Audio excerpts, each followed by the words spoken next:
This article is part of a larger series titled The End of Roe. Head here to read more.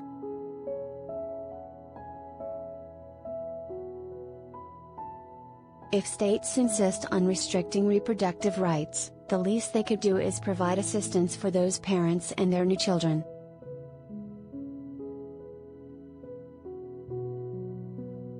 But they aren't really doing that.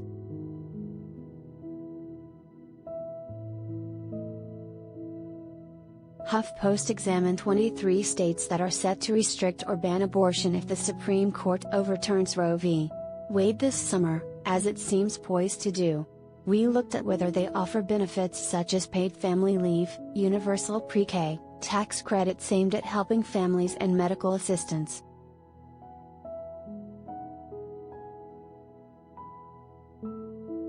The 23 states generally did not score well. 3 states, Mississippi, South Dakota and Wyoming, didn't offer any of the 7 benefits we examined. Louisiana, Oklahoma and West Virginia scored the best, with 4 benefits. In comparison, for example, California and New York, both states with abortion protections on the books, provide every single one of the benefits.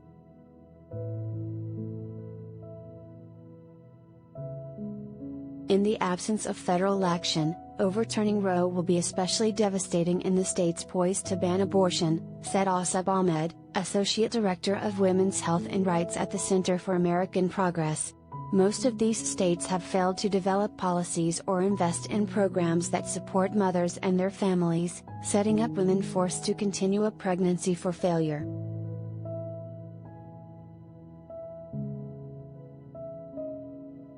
In addition to the metrics examined by HuffPost, Ahmed noted that fewer 10 of these states require a minimum wage beyond the federal minimum of $7.25 an hour.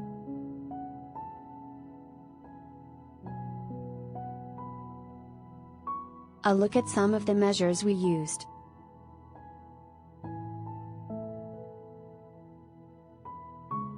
Paid family leave. 0 of the 23 states set to restrict abortion offer paid family leave. The United States is one of the few countries in the world that doesn't offer this benefit. While there is a federal law that provides up to 12 weeks off of work to have a baby, it is unpaid time.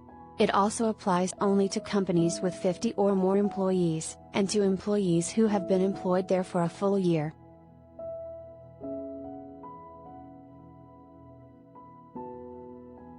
Medicaid expansion. The Medicaid program pays for about 4 in 10 births in the United States, according to the Kaiser Family Foundation.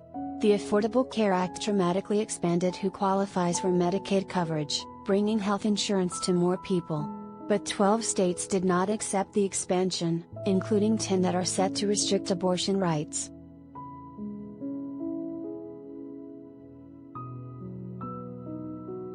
Full or mostly universal pre-K. 5 states in our group offer full or mostly universal pre-K, a benefit available in just 11 states and the District of Columbia, according to the National Institute for Early Education Research.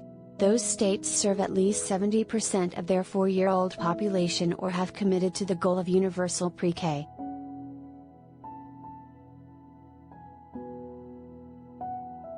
State Earned Income Tax Credit. The federal Earned Income Tax Credit provides low and middle income taxpayers a refundable credit based on income, marital status, number of children and other measurements. More than half of states also offer a state aid, including 9 of the 23 states set to restrict abortion. Utah and Missouri are included in this list, although they won't go into effect until 2023, according to the Urban Institute.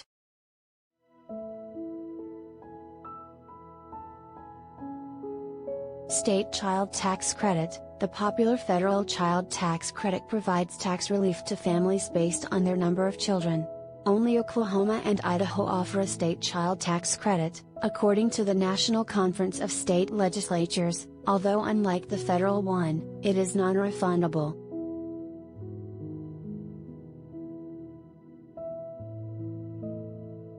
Pregnant workers' protections. 9 states on this list have laws requiring some employers to provide reasonable accommodations for pregnant workers, such as transferring them to a different position that is less hazardous.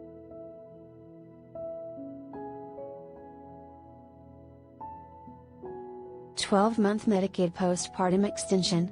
Federal law requires Medicaid coverage for pregnancy-related expenses up to 60 days postpartum. The Affordable Care Act also gave states the option to extend that coverage for up to 12 months. 10 states that plan to restrict abortion rights have, or are planning to, implement this extension.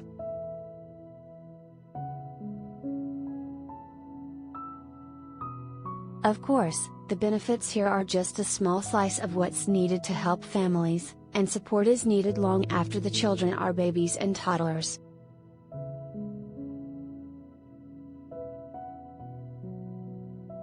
But right now, for many GOP politicians, the focus isn't even on helping parents and babies.